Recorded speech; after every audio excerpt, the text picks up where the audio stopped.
Olá pessoal, meu nome é Rafael Silva, eu sou doutorando no programa de pós-graduação em Letras pela Universidade Federal de Minas Gerais e dou continuidade aqui ao nosso curso sobre Fundamentos de Literatura Grega Antiga, agora introduzindo a obra intitulada Do Sublime, ou Sobre o Sublime, tradicionalmente atribuída a Longino, embora hoje a gente diga pseudo-Longino.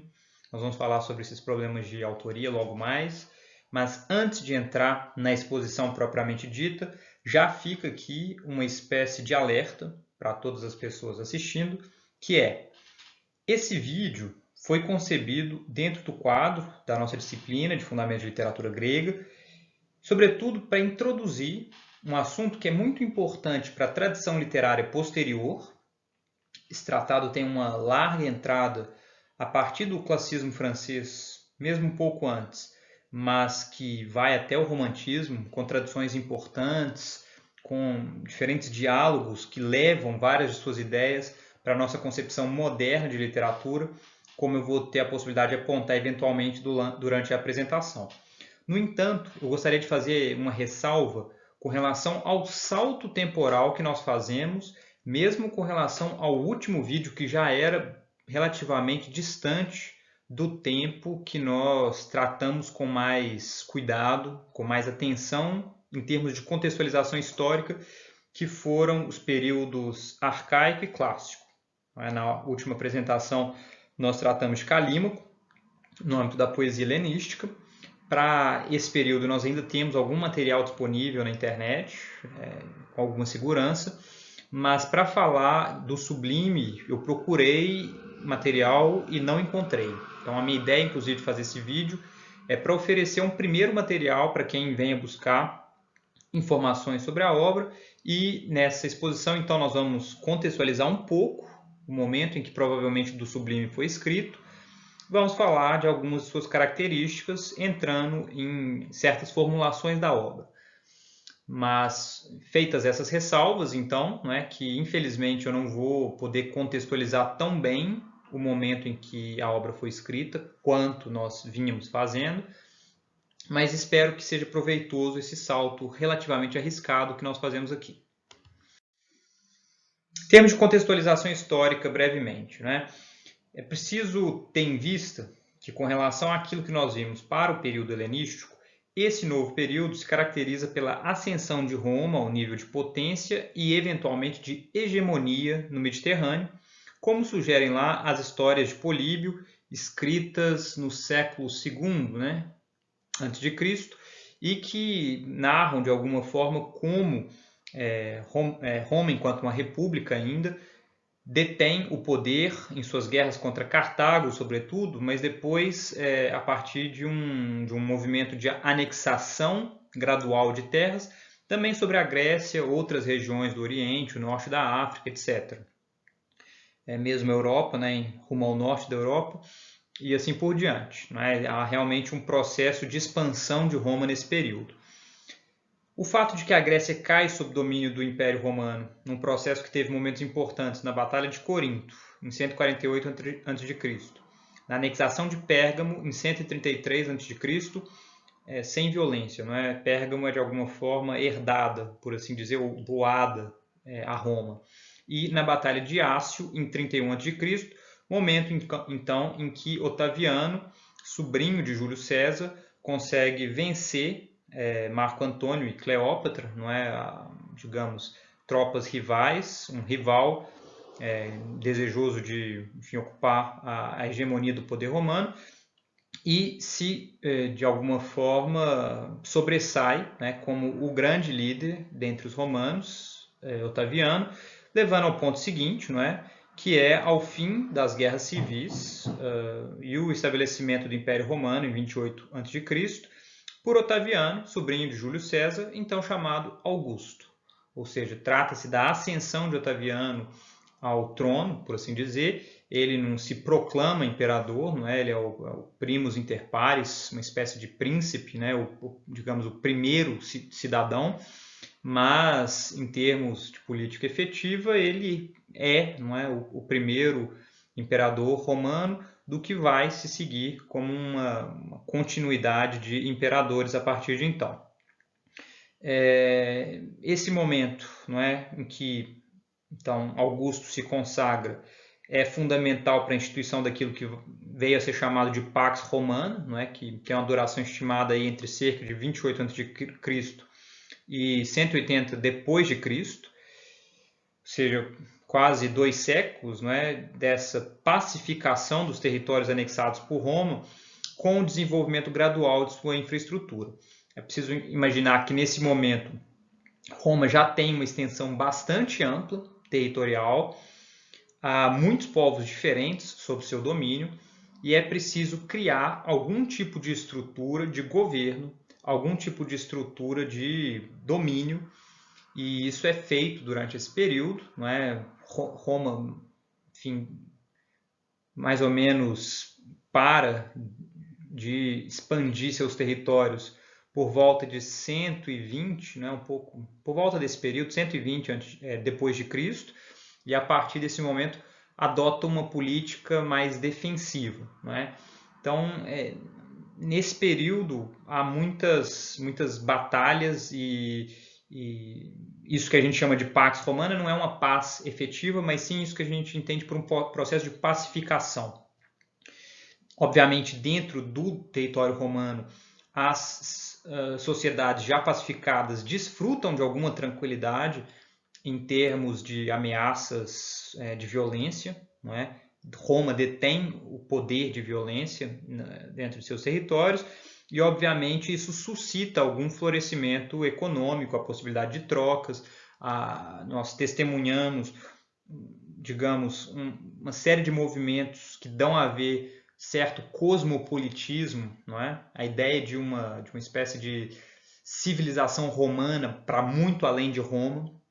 Então, a gente encontra várias construções, digamos, de estádios, circos, banhos, fóruns e assim por diante, em várias cidades ao longo do Mediterrâneo, Europa afora, e isso são indicativos, não é, da relativa prosperidade, pelo menos para as camadas, digamos, superiores da população, que a Pax Romana significou. Daí a importância da fusão entre a cultura de Roma e a de outros povos, com especial interesse para nós aqui, os povos helênicos, não sendo por outro motivo que esse período é eventualmente chamado de greco-romano, não é?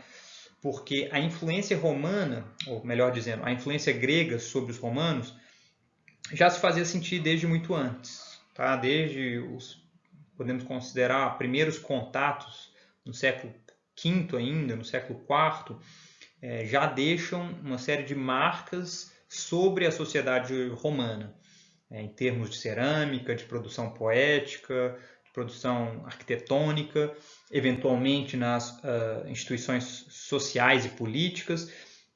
Mas a partir do momento em que Roma domina militarmente as várias regiões helênicas, não é? Que nesse momento ainda são os impérios do período helenístico, o impacto disso sobre a sociedade, né, e a gente pode dizer sobre a história romana, é enorme. Não é? Essa fusão, como eu disse, já se fazia sentir desde antes, bastando citar aqui a obra de Plauto, Terêncio e Cícero, por exemplo, ou mencionar o mero fato de que a primeira obra de literatura romana, assim considerada, é, na verdade, uma tradução da Odisseia, não é? Isso é bem curioso, né, por Andronico, e esse dado já é bem indicativo para nós dessa importância. Porém, a partir desse período, né, do século I, mesmo um pouco antes do segundo antes de Cristo, a influência grega sobre a produção latina torna-se cada vez maior, de Virgílio a Quintiliano, passando por Propércio, Horácio, Catulo, Ovídio, Tito Livio, Tácito e Suetônio. Os modelos literários gregos são fundamentais para o desenvolvimento da literatura latina. Tá? Inclusive, várias peças da comédia, eventualmente algumas das obras de Sêneca, trágicas, bebem muito dessa fonte grega. Não é? Virgílio é um grande leitor dessa tradição grega anterior, e é impossível pensar a literatura latina sem levar em conta esse diálogo que ela estabelece o tempo inteiro com seus predecessores gregos. tá?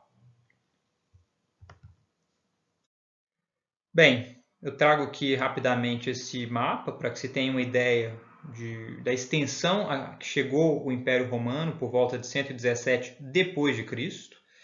Então, enfim, o domínio ali da Grécia, mesmo digamos, do Oriente Próximo, foi anterior a isso, não é? Mas nesse momento a gente tem a expansão máxima do Império, incluindo ali a Dalmácia, não é? Chamada hoje Romênia, lá ao norte a Grã-Bretanha, não é? Ou as Ilhas Britânicas, né? Se quisermos. E aqui a gente tem então uma ideia desse movimento de realmente associação de várias sociedades, de várias populações diferentes sob domínio romano e tendo que de alguma forma dialogar, responder, entrar em contato com essa civilização greco-romana e assimilar muito de sua língua, de seus costumes, de seus hábitos, suas instituições. E isso, obviamente, é importante em termos literários, porque deixa marcas, né? Deixa marcas importantes.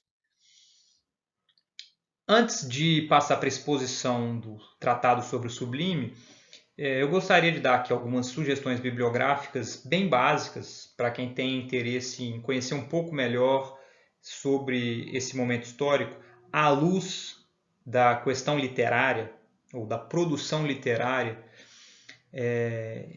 E eu digo o seguinte, não é? A questão literária desse contexto tem uma longa tradição de estudos na maior parte das línguas europeias modernas, mas para nos limitarmos aqui à produção mais recente no Brasil, algumas indicações acessíveis seriam A Invenção do Romance, de Jacinto Lins Brandão, publicado em 2005, e que faz um panorama histórico em termos de, enfim, anacronicamente, teoria da literatura, desde Aristóteles até esse período, a fim de tentar levar em conta, ou explicar, ou compreender o fenômeno do romance. A ascensão do romance nesse momento como uma forma literária que não é prescrita pela poética clássica, porque não se insere nem enquanto poesia épica, nem dramática, nem lírica. Ela atravessa as fronteiras entre esses gêneros, ela atravessa as fronteiras mesmo entre os tons, não é? Muitas vezes ela tende a uma certa dramaticidade, a uma certa seriedade eventualmente, mas muitas vezes ela é jocosa, ela é engraçada e ela trabalha muito com os limites, tá? Entre essas fronteiras. Tem também em formato de PDF esses dois livros que eu menciono aqui, Estado e Sociedade no Alto Império Romano, do Fábio Faversani, que é uma análise das obras de Sêneca, não é, à luz do seu contexto histórico, e embora seja um autor romano, é bem interessante para nós aqui, ainda organizado pelo Fábio Faversani aqui, né, em parceria com o Fábio Duarte Joly, As Formas do Império Romano, que é bem interessante porque reúne contribuições de diferentes estudiosos da área, concentrando-se cada uma delas em um autor específico. Tá? Então tem sobre Luciano, tem sobre, enfim, vários autores do período, e são estudos recentes que então mencionam a bibliografia e ajudam a nos situar. E finalmente a dissertação do Igor Barbosa Cardoso, defendida em 2015, que se chama Ó César, Poder, Ficcionalidade e Narrativa na Pós-Antiguidade, e que justamente, né, nessa fronteira entre história e literatura propõe pensar essa ficção, ou a ideia de produzir ficcionalmente nesse período, e que é muito interessante para nós. Eu ainda pretendo eventualmente gravar um vídeo sobre o romance antigo. Por hora eu indico o vídeo da professora Adriana Duarte, né? Ela tem um trabalho muito firme sobre isso, traduziu recentemente Quérias e Calíroe, mas já tem um trabalho tradicional, assim, congressos, apresentação de trabalhos, publicação de artigos nessa área, e recomendo vivamente, né? Quando eu eventualmente fizer um trabalho sobre romance antigo, eu vou citar a professora Adriane Duarte convenientemente. Mas qualquer um desses títulos, a maior parte de trabalhos dessa área publicados por esses autores, de modo geral, vão ser de muito boa qualidade. Então fica aí a sugestão. Aqui a gente entra na obra do Sublime, né? Em grego perihypsus, sendo ela de difícil atribuição, né? O mais antigo manuscrito com o texto grego a atribui a Dionísio ou Longino, o que eventualmente foi lido como Dionísio Longino, ou seja, a desaparição, por assim dizer, na leitura ali da conjunção alternativa, né? Ou, mas propostas posteriores sugeriram como seu autor Dionísio de Halicarnasso, no século I a.C., ou Cássio Longino, do século III, né, que viveu ali entre 213 e 273 depois de Cristo. Então vejam como é uma questão complexa essa da atribuição, porque durante muitos séculos esse Dionísio Longino foi considerado o autor, mas essa figura aparentemente simplesmente não existe. Quando, enfim, o manuscrito grego voltou a circular, voltou a ser lido, prestou-se mais atenção, né, à presença dessa marca, né, que é o E, Dionísio ou, né, em português Longino. E então pensaram nas possibilidades de qual Dionísio, qual Longino, e eventualmente nenhuma dessas propostas se sustenta muito hoje. O mais comum é afirmarmos não conhecer seu autor, não é? Daí ele ser chamado às vezes de pseudo-longino, ou seja, o falso longino, aquele a que foi atribuído sem que na verdade fosse dele. Tá? Sempre que vocês virem esse pseudo-Platão, pseudo-Apolodoro, é sempre isso, que se atribuiu a um autor, mas eventualmente essa atribuição foi contestada, e como não se descobriu outro autor, mantém-se a referência anterior, mas acrescida desse espécie de qualificativo, né, pseudo. Em todo caso, é possível notar o eco de algumas discussões poéticas e retóricas típicas do século I depois de Cristo, mesmo ali do século I antes de Cristo, e que passam, por exemplo, pelos escritos de um Horácio, né? Lembrem-se lá da Epístola aos Pisões, né? Ou da Arte Poética, texto célebre de Horácio, e que traz alguns elementos comuns a isso que nós veremos aqui sobre o Sublime. Não que necessariamente um conhecesse o outro, enfim, eu não conheço os detalhes desse debate, mas em todo caso eles parecem beber, né, de uma mesma fonte comum, de um debate comum, que é esse debate sobre a relação entre a produção poética com fins elevados, a relação com a tradição literária, de que forma tudo isso podia eventualmente se relacionar com a sociedade, né, com a política e assim por diante. Trata-se, não é, do Sublime, de um texto bastante sistemático, dirigido como epístola a Postúmio Terenciano. Essa figura aparece referida em alguns momentos-chave da obra, tá? Então, normalmente invocativo, né? Ó Terenciano, ó Póstumo. E aí, referências a uma leitura que ele teria feito, ou a uma obra que ele teria escrito. E, enfim, é uma obra que é construída então em diálogo com essa figura. E trata então sobre a escrita sublime, abordando inúmeros temas importantes para quem se interessa pela poética clássica. Para citar apenas alguns, a tripartição dos modos de escrita entre escrita elevada, baixa e mediana, a dicotomia entre natureza, né, de alguma forma encarnada ali pelo gênio, pela figura extraordinária, né, e civilização, de alguma forma representada pela técnica, pelo domínio de uma técne, de uma arte. Então, essa polaridade, digamos assim, ela perpassa o tratado como um todo, e veremos como ela é de alguma forma amarrada no final. e mesmo o papel da escrita sublime na formação dos indivíduos, que é um tema neoclássico por excelência, né? A ideia de que essa literatura ela não apenas agrada, mas ela também ensina, né? Ela também forma. E essa é uma ideia muito cara que a gente vê em Horácio, mas que a gente vê aqui no do Sublime, e que de alguma forma se sustenta até pelo menos as raias do século XIX, né? Se sustenta como proposta literária mesmo, assim, encarnada por muitos escritores, encarnada por muitos críticos. E, obviamente, do Sublime é uma referência importante para esse debate. Mas o que é o Sublime, né? O Sublime é, de certa forma, o ponto mais alto. É que eu estou citando já, né, do Tratado do Sublime, na tradução da Filomena Irata. É, a meu ver, a melhor tradução que nós temos em português, lançada pela Martins Fontes. Muito boa, não é? E nesse trecho é dito o seguinte, então. O Sublime é, de certa forma, o ponto mais alto, a eminência do discurso, constituindo aquilo que oferece aos maiores poetas e prosadores o primeiro posto a partir do qual, volto a citar, lançaram eles ao redor do tempo a rede de sua glória.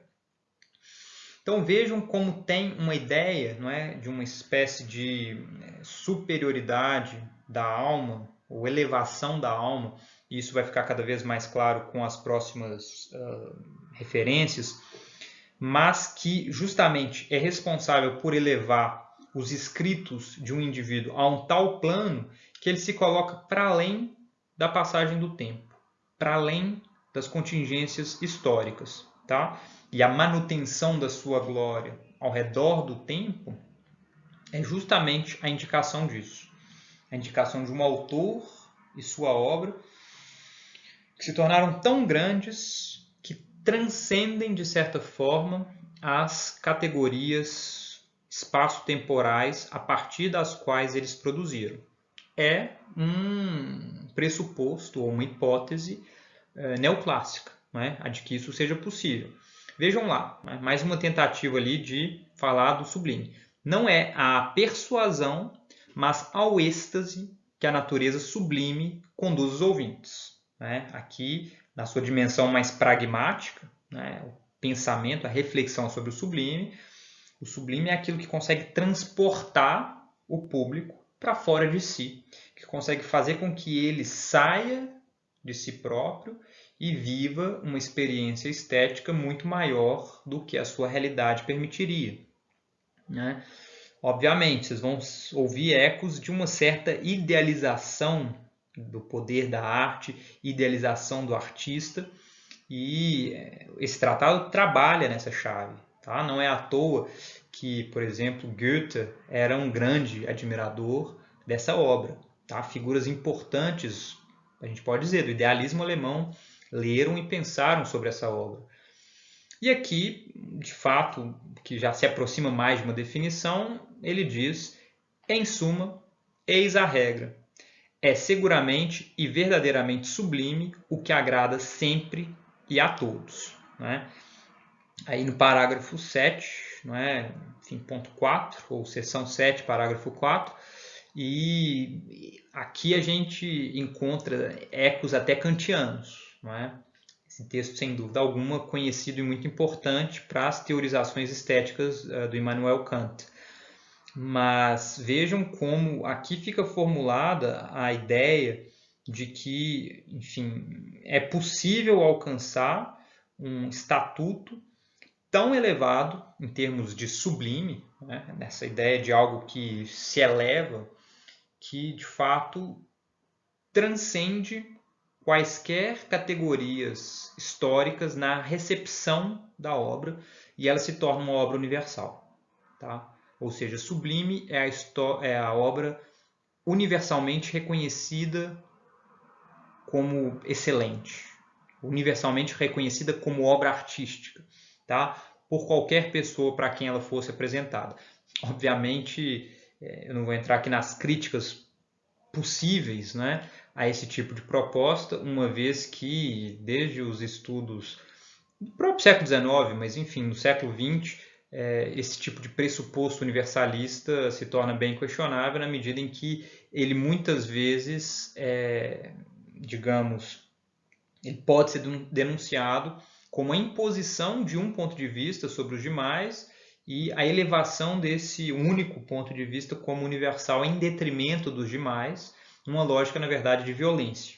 Lembrando que a ideia de cultura, colonização, elas vão muito ligadas etimologicamente, tá? Linguisticamente. O verbo colo tem a forma, então, que é a ideia de cultivar, tratar diariamente, cuidar, eventualmente dominar, que em algumas formas então de passivo futuro vai dar aí na ideia de cultura, aquilo que terá sido cultivado, a própria ideia de cultivo, numa forma passiva. Enfim, vejam como daria para questionar enormemente vários desses pressupostos clássicos ou neoclássicos aqui expostos, mas a ideia é propor uma exposição das teorias do sublime, e eu não vou mais, enfim, ficar fazendo pausas para falar sobre isso. E aqui o autor coloca: escrevi em algum lugar, o sublime é o eco da grandeza de alma. Então vejam como essa relação entre uma dimensão ética, um estar no mundo, um se portar, um saber agir, um saber sentir, tem essa implicação estética no campo da manifestação do sublime em termos de uma obra artística, no que diz respeito a esse tratado especificamente, uma obra artística por escrito, poesia ou prosa.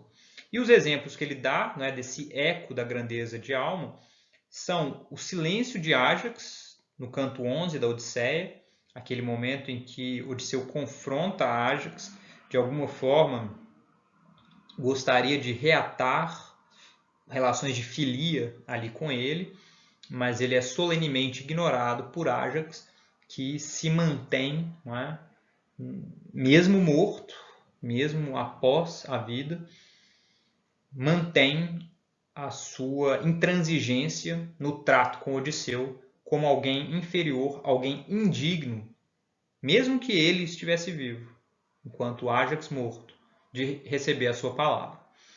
Outras referências ao sublime são ao início do Gênesis, faça-se a luz e a luz se fez, na tradução da Septuaginta, a tradução grega, lá do século II, mais ou menos, do texto hebraico, e o fragmento 31 de Safo, que justamente vem preservado para nós nessa fonte, que é o do sublime. Ele cita quase integralmente, tem aí uma discussão sobre a extensão desse poema, mas cita lá 4, 5 estrofes desse poema, e enfim, uma fonte para essa obra que é bem importante para nós, o fragmento 31 de Safo.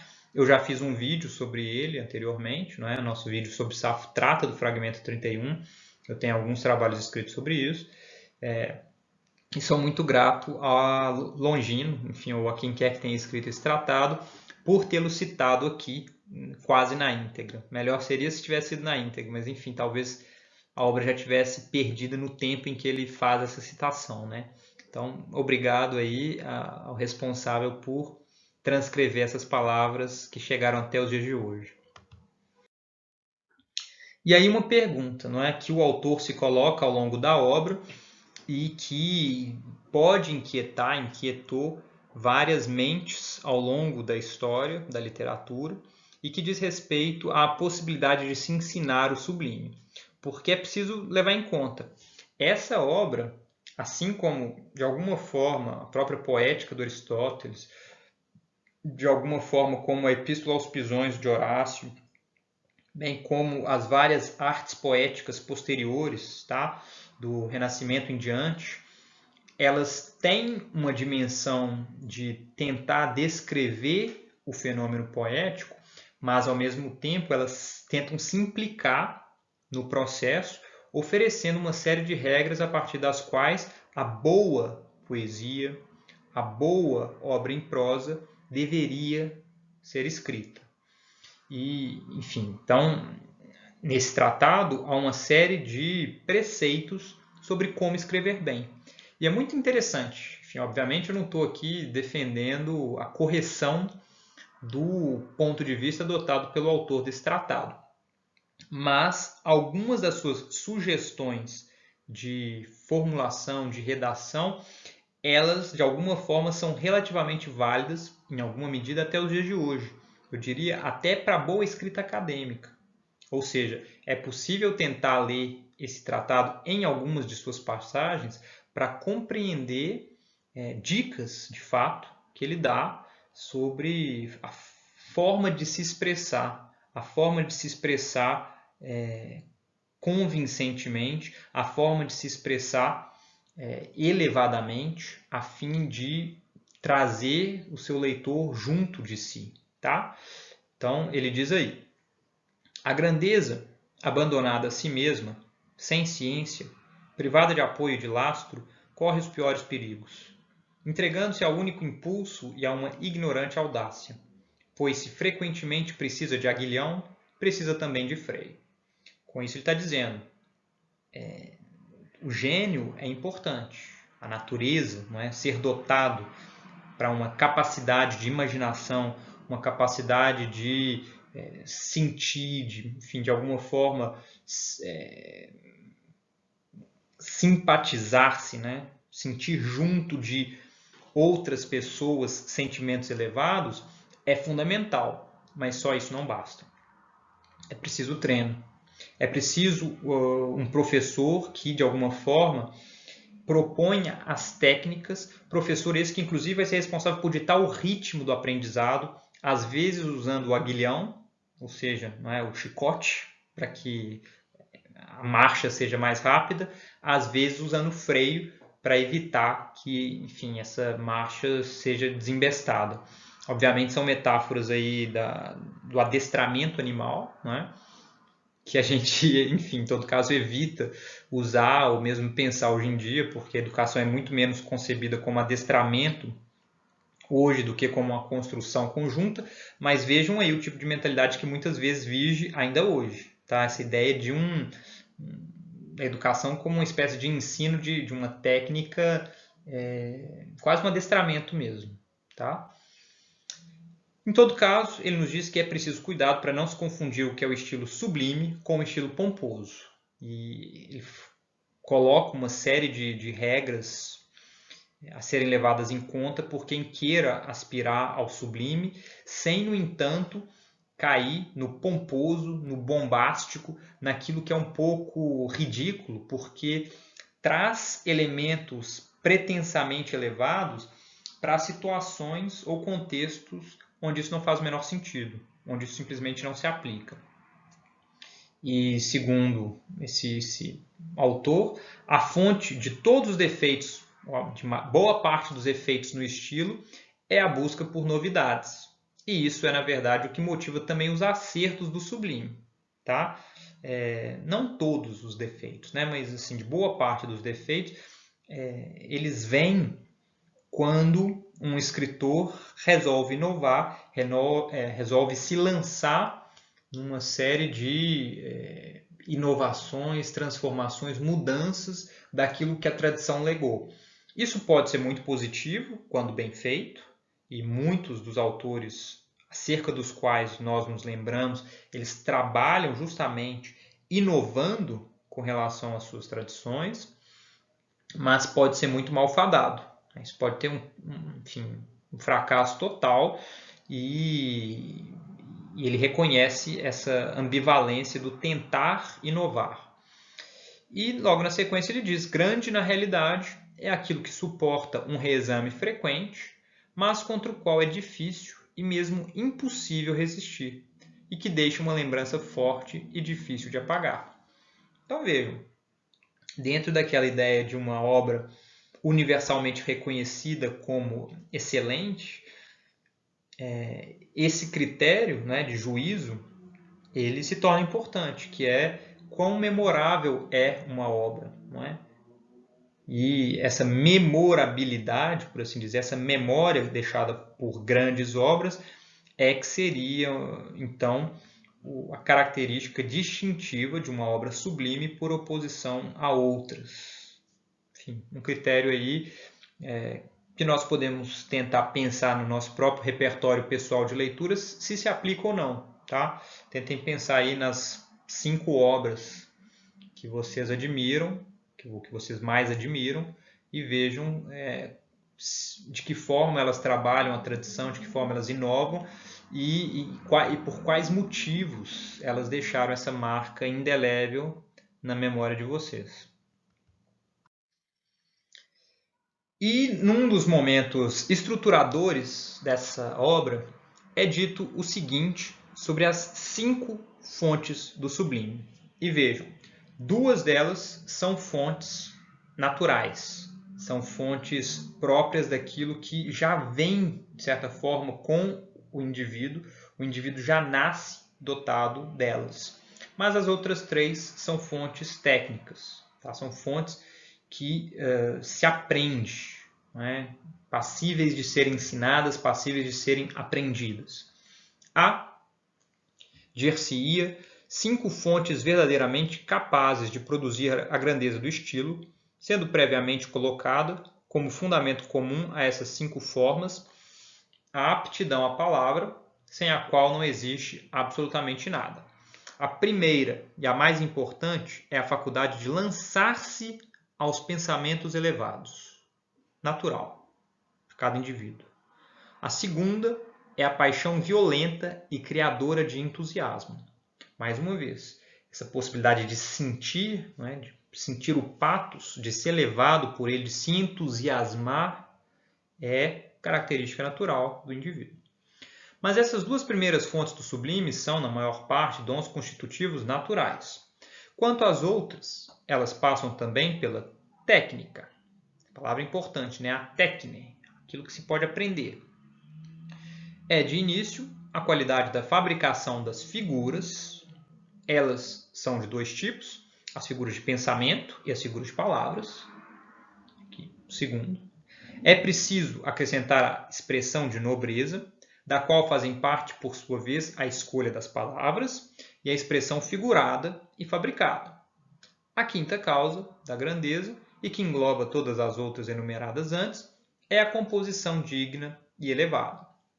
Então vejam, a fabricação das figuras é da ordem, a gente poderia dizer, mais microscópica no nível da frase, tá?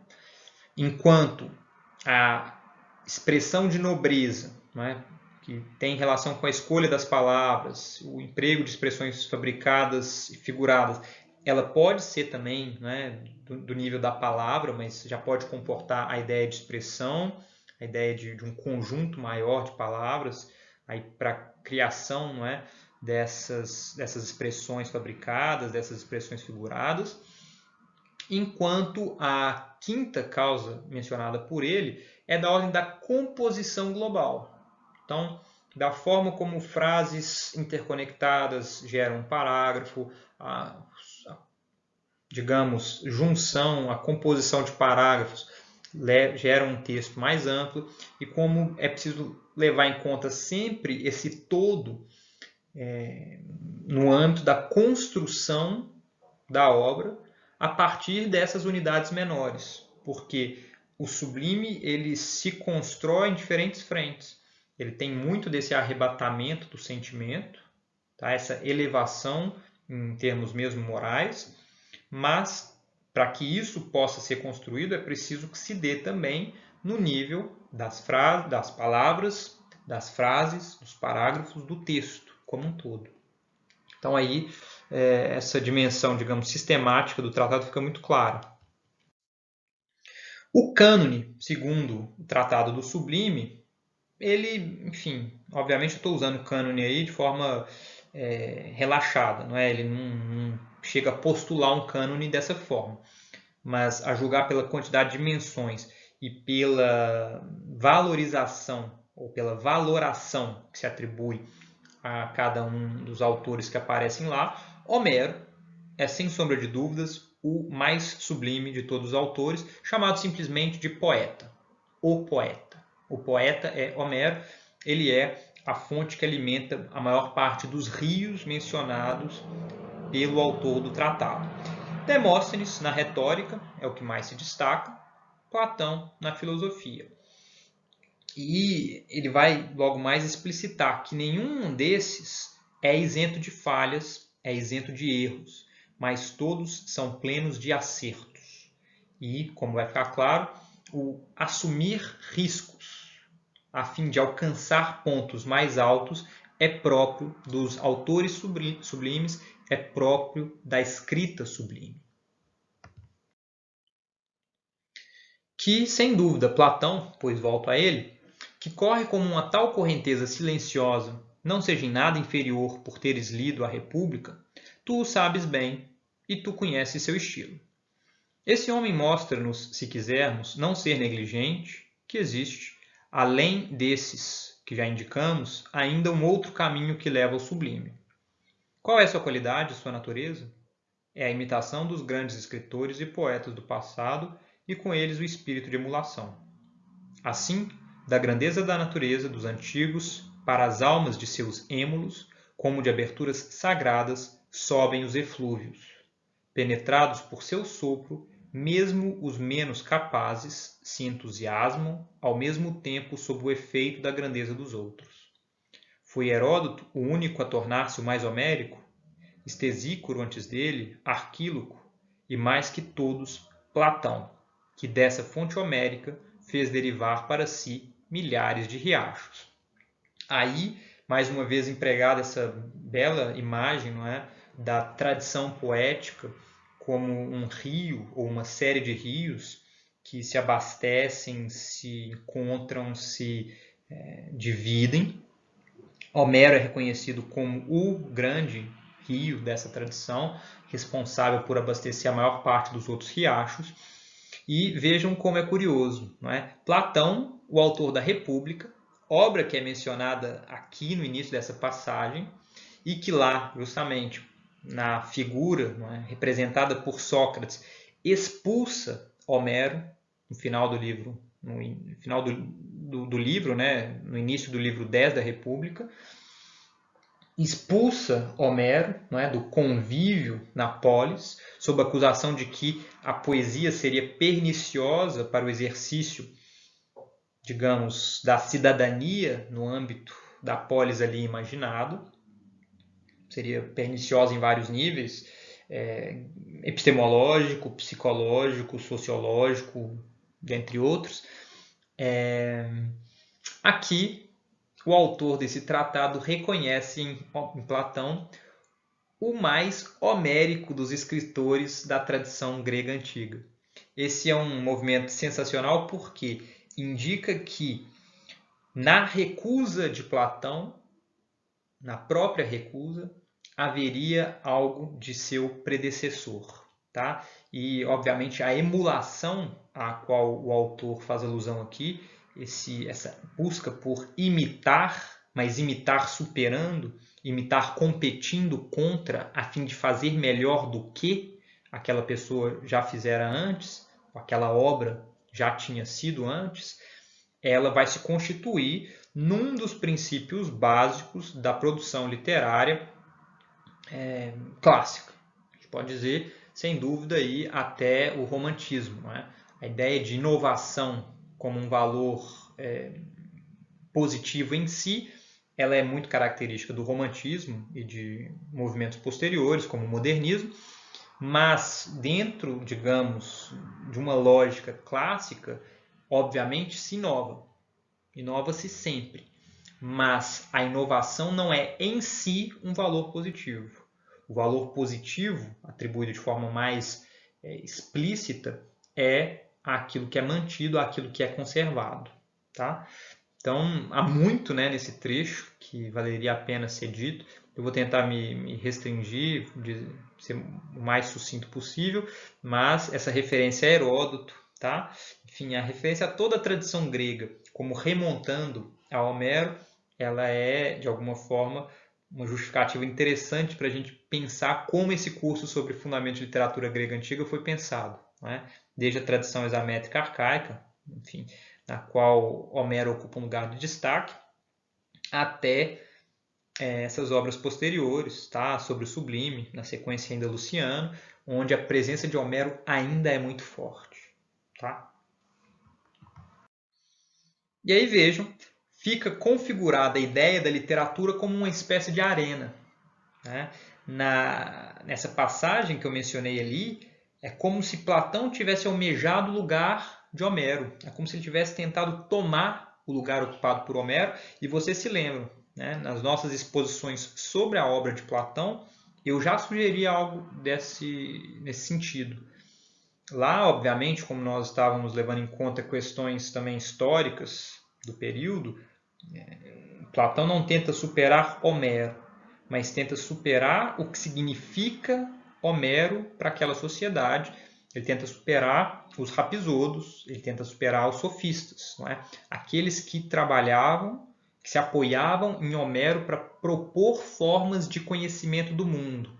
Platão se opera a tanto, né, essa forma, a gente pode dizer, tanto ao material sobre o qual essa forma de conhecimento se apoia, bem como sobre essa forma de conhecimento ela própria.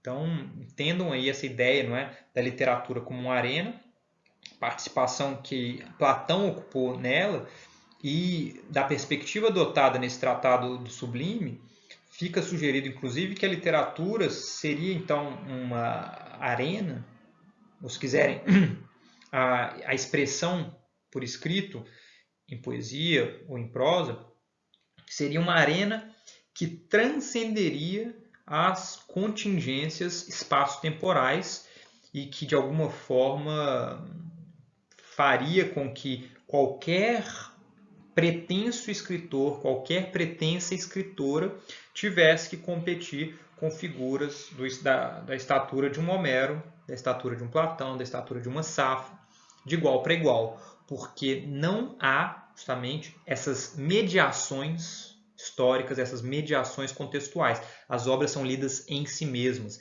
naquilo que elas são capazes de inspirar ao leitor no momento em que ele se debruça sobre elas, em qualquer momento, tá? Histórico. Aí na passagem do capítulo 13, né, ou seção 13, parágrafo 4, e na verdade é um combate e uma coroa de qualidade e das mais dignas de glória, quando na luta contra os antigos, mesmo a derrota não é uma desonra. Vejam como fica muito clara a ideia de uma querela entre os antigos e os modernos, já aqui no Tratado sobre o Sublime. Ele fala dessa disputa contra os predecessores, dessa necessidade de se afirmar contra a grandeza daqueles que precederam. E, enfim, de alguma forma é a tese que está no livro lá do Harold Bloom, A Angústia da Influência. É um livro que se tornou famoso de crítica, teoria literária nos Estados Unidos, segunda metade do século XX, e cuja, digamos, tese básica é a de que todo autor tem que enfrentar seu predecessor mais imediato para que consiga se firmar em termos de composição literária, para que se consiga firmar no sistema literário. Esse confronto pode ser massacrante para alguns, pode levar de fato à destruição dessa pessoa e à insignificância de sua obra, por outro, pode levar à superação e eventualmente à ascensão a um patamar elevadíssimo. Tá? Exemplos de disputa nesse sentido, ele menciona o próprio Shakespeare, né, que teria tido um predecessor contra o qual ele se volta e que no início da carreira teria então tido uma influência muito negativa nas obras de Shakespeare e que só uma vez morto esse pai, né, obviamente o tom edipiano de toda essa teoria é muito grande, Shakespeare teria eventualmente se firmado. Há muito do Tratado do Sublime nessa teoria do Harold Bloom e, enfim, a gente pode discordar, obviamente, de um ou outro ponto, mas é muito interessante ver uma certa permanência dessa ideia, né, de uma constante querela entre as gerações, entre as gerações, inclusive em termos de produção artística. Todo escritor sublime deve escrever com a consciência de que emula Safo, Platão, Demóstenes e, acima de todos, o próprio Homero. Isso é formulado lá na seção 14, né, no primeiro parágrafo da seção 14 do Sublime, E, em suas palavras, é dito o seguinte: na verdade, é uma grande prova imaginar nossos próprios discursos, ou imaginar para nossos próprios discursos um tal tribunal e um tal público, e brincar, submetendo a tais heróis, como juízes e testemunhas, a prestação de contas de nossos escritos. Então vejam como fica aí muito bem formulada essa ideia, não é?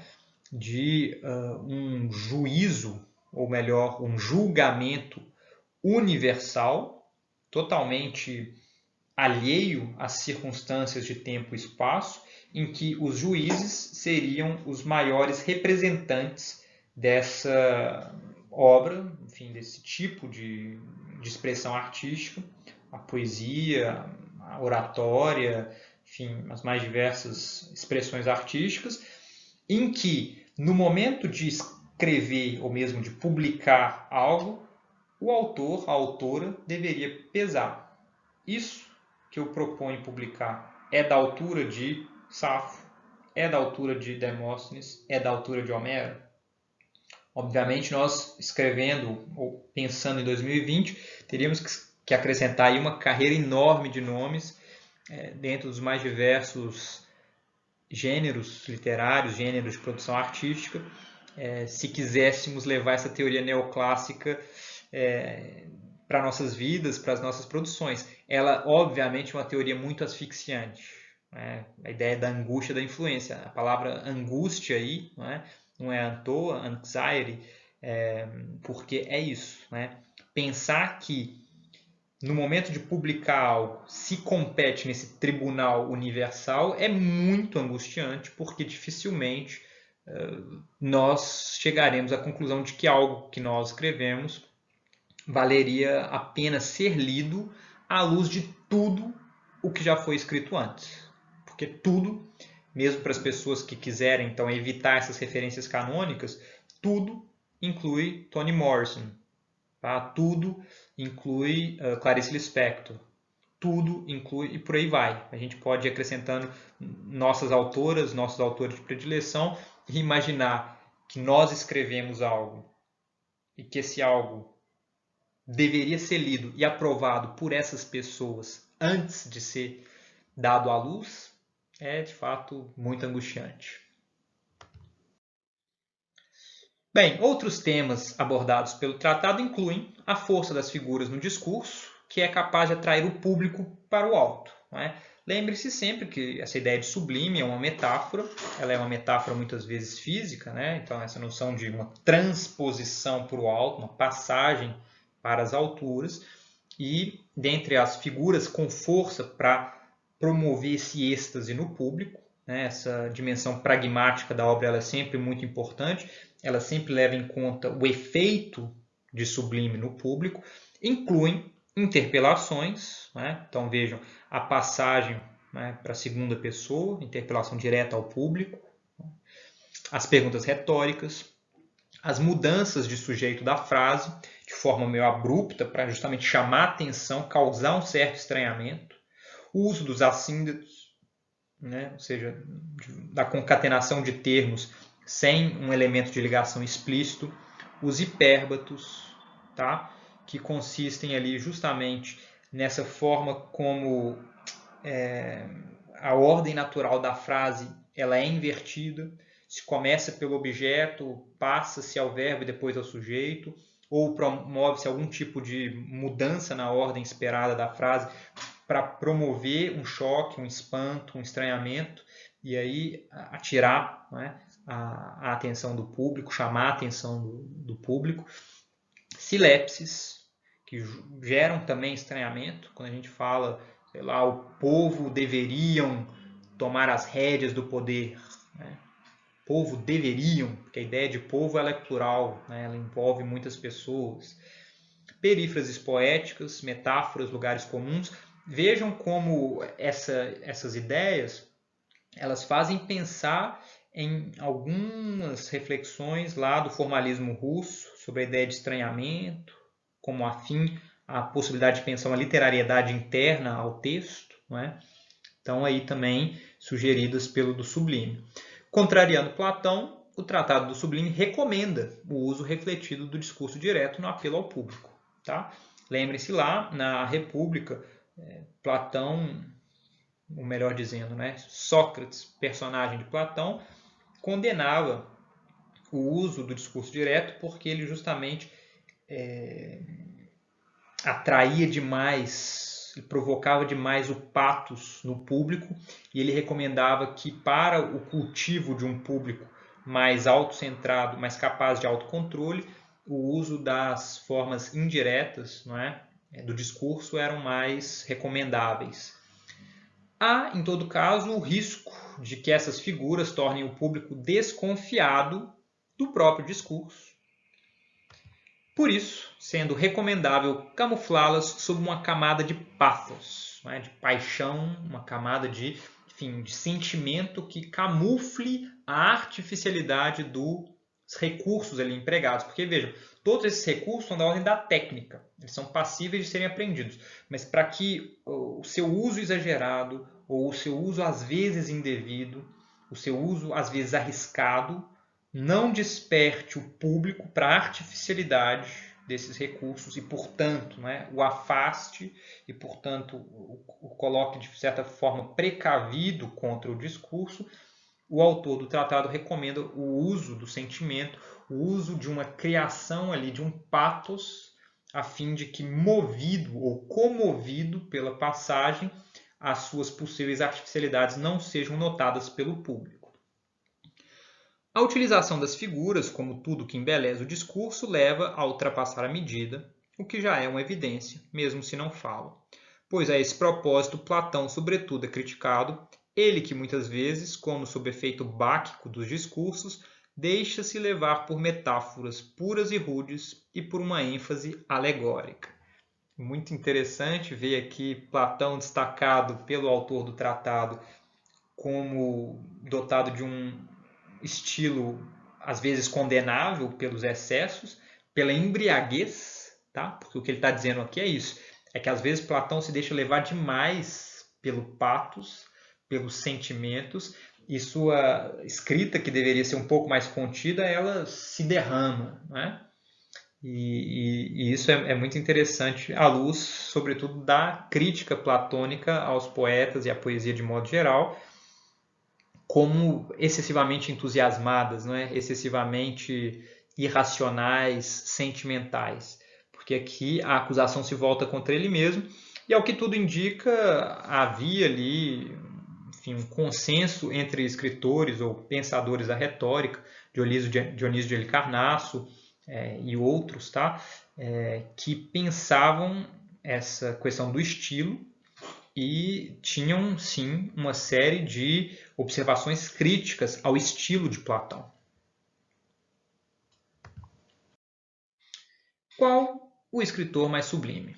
E, por volta lá da seção 33, o autor do tratado se pergunta se seria melhor o escritor que se arrisca ao que há de mais elevado, cometendo inúmeros deslizes no processo, ou o escritor mais cuidadoso e ponderado, que não arrisca tanto e que por isso nunca erra. Então vejam lá uma espécie de contraposição entre a técnica, né, esse mais artificioso, que é capaz de se dominar e que evita cometer deslizes, ou esse mais genial, voluntarioso, que se deixando levar, digamos, pelos seus sentimentos, pelas suas sensações, pelo pathos, muitas vezes comete deslizes estilísticos, mas, ao mesmo tempo, almeja sempre lugares mais altos do que o escritor artificioso.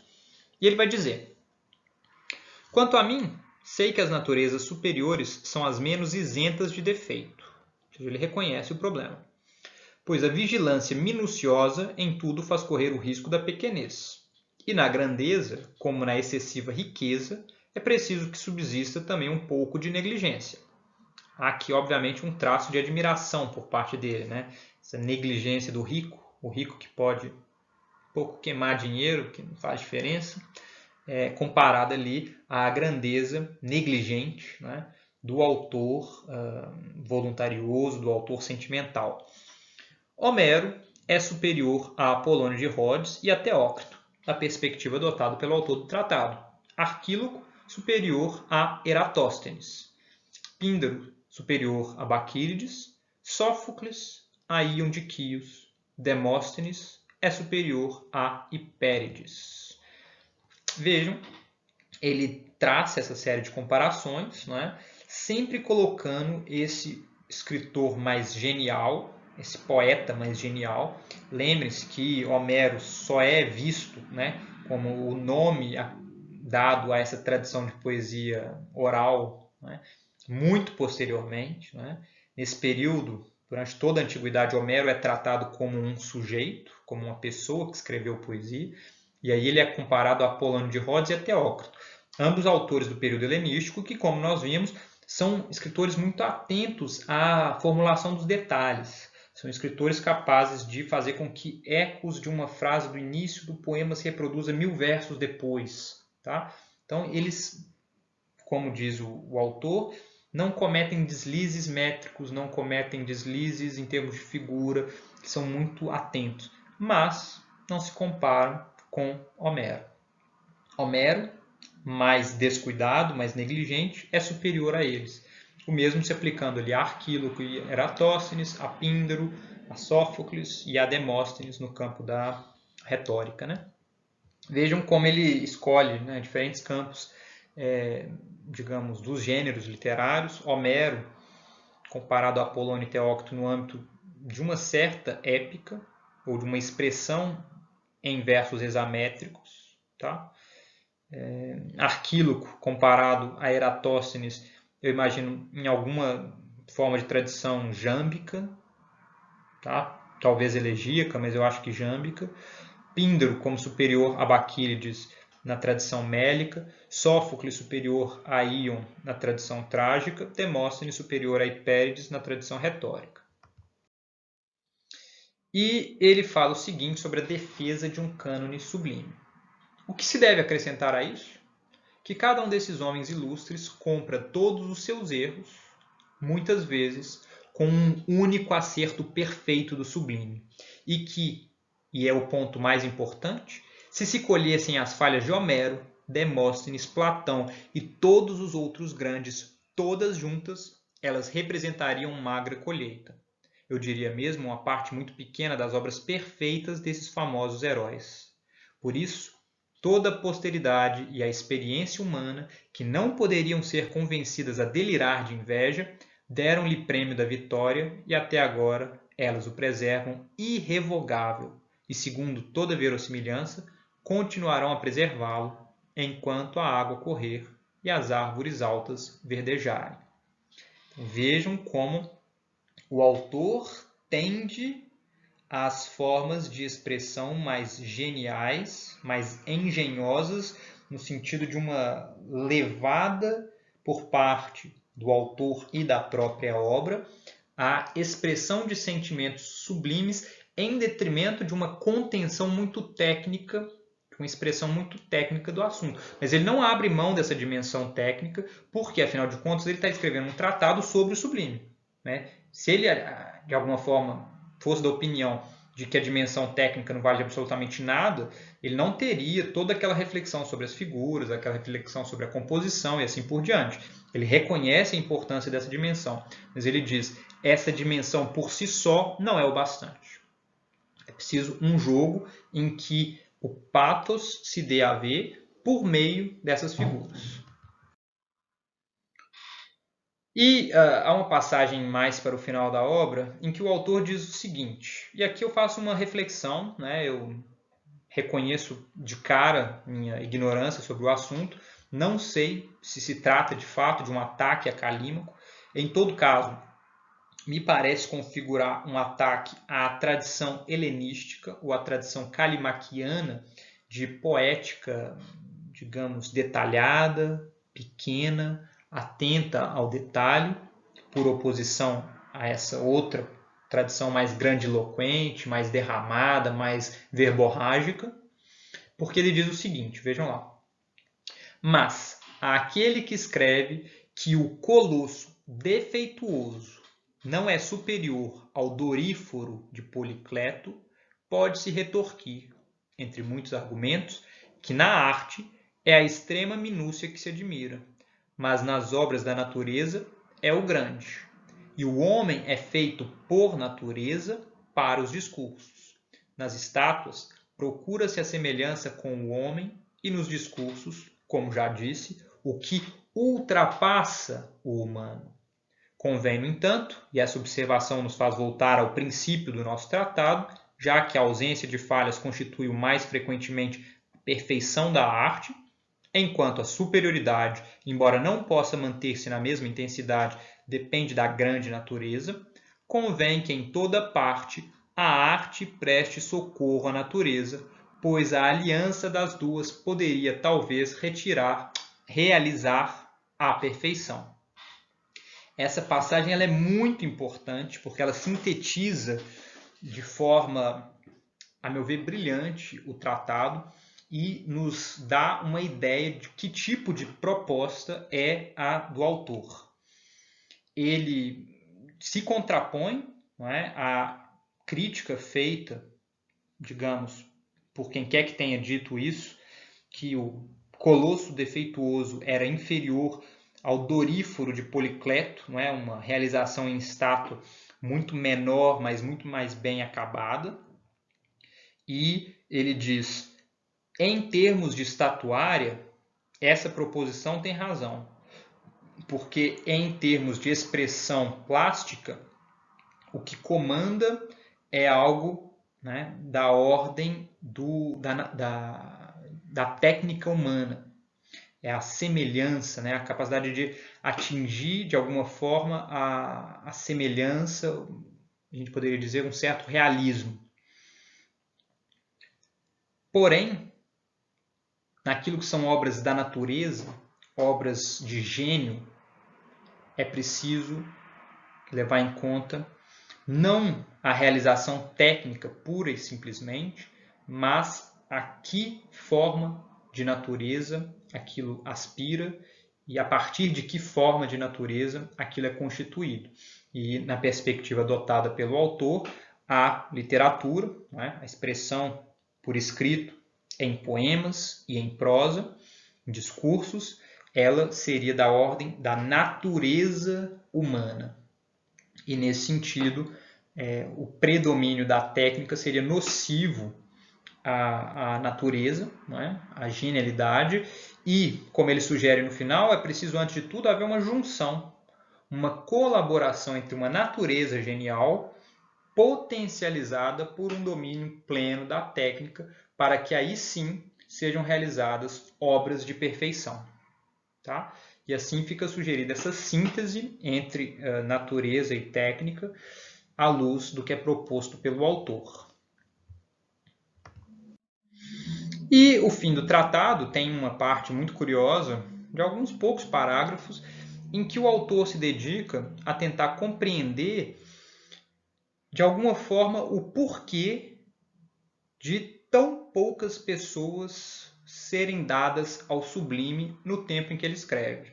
Ele conta isso quase como uma espécie de anedota, não é? Em que um filósofo, é dito isso, né? Um filósofo me interpelou dizendo por que tão poucas pessoas tendem ao sublime hoje, porque há tão poucas obras sublimes hoje em dia. Será que isso é por conta da tirania sob a qual nós vivemos? Tirania aí no sentido antigo, não é? A ideia do domínio de um só, do Império Romano, né? Que se impõe sobre todos. Será que essa falta de liberdade seria responsável pela impossibilidade de obras sublimes entre nós? A impossibilidade de almejarmos o sublime nos tempos de hoje? Se pergunta o filósofo. E o autor do tratado, aventando a possibilidade de que a ausência de liberdade política pudesse ter uma influência na grandeza de alma e em sua expressão sublime, ele prefere uma resposta ética ao problema. Segundo ele, o amor à riqueza e ao prazer seria o verdadeiro responsável pela corrupção dos costumes, não a ausência de liberdade política, como é o caso numa monarquia, por oposição a uma democracia ou a uma república. Então vejam como ele oferece uma resposta que nós poderíamos dizer talvez sociológica, ou sociológica de recorte ético, no limite até moral, a um problema estético que seu primeiro propositor tinha pensado em termos políticos. Não é? Obviamente, seria possível pensar, historicamente, não é? Numa correlação entre todos esses elementos. Tá? Uma situação política de dominação, de ausência de liberdade política, que leva, então, de alguma forma, a isso que o autor sugere ser um aumento da ganância, o aumento de um certo hedonismo, o aumento de um certo excesso dos prazeres, excesso no trato do corpo, no trato das coisas materiais. Tá? Um certo materialismo, a gente poderia dizer, por parte das pessoas de seu tempo. Parece uma resposta conservadora, não é? Aos nossos olhos de hoje, essa proposta, mas não deixa de ser relativamente interessante da perspectiva adotada por vários, digamos, pensadores dessa tradição neoclássica, segundo os quais a sociedade, ou se quiserem, a ética e a estética vão profundamente interligadas. Não é? Então, uma decadência em termos éticos necessariamente levaria a uma decadência em termos estéticos. E parece ser uma espécie de resposta também à proposta de Platão, quando lá na República ele propõe a ideia dos reis filósofos, não é? Como uma alternativa enfim, válida para a condução dos negócios da melhor forma possível, em detrimento de outras, tá? Sobretudo das possibilidades reais que eventualmente são mencionadas em momentos diferentes do diálogo. Aqui parece haver a sugestão de que o problema não é necessariamente o governo sob o qual se encontra, mas sim a conduta dos próprios cidadãos. Obviamente, o autor do tratado não é nenhum filósofo, ele não propõe resolver esse problema que ele levanta aqui, porque seria curioso ver a resposta dele a isso, né? Como então combater essa situação. Provavelmente passaria por uma questão pedagógica também, como passa lá na República, mas infelizmente a gente não dispõe disso.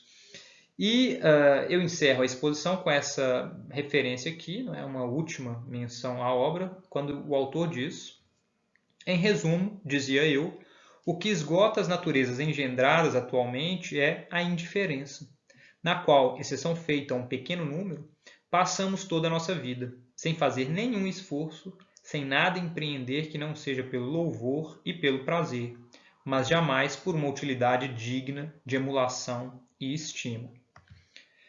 Então vejam, ele termina, não é, a meu ver, de forma, enfim, tão conservadora quanto ele se manteve ao longo de toda a sua exposição e, de alguma forma, propõe então uma acusação à decadência dos costumes gerais da sociedade. A sociedade teria simplesmente decaído em termos de seus hábitos, em termos de seu posicionamento perante o mundo, e todos, ou a maior parte das pessoas, se comportaria apenas preocupada em receber vantagens materiais, sejam elas de cunho estritamente sensorial, sexual, ou mesmo em termos de riqueza, né? E fica aí a difícil solução do problema, não é? Porque essa é uma acusação antiga e ao esteta parece haver apenas a possibilidade de um retiro do mundo, uma espécie de se fechar numa torre de marfim e cultivar ali no alto dessa torre o sublime, junto com seus pares de outros momentos de séculos anteriores, sem querer se imiscuir com a baixeza que reina fora da torre.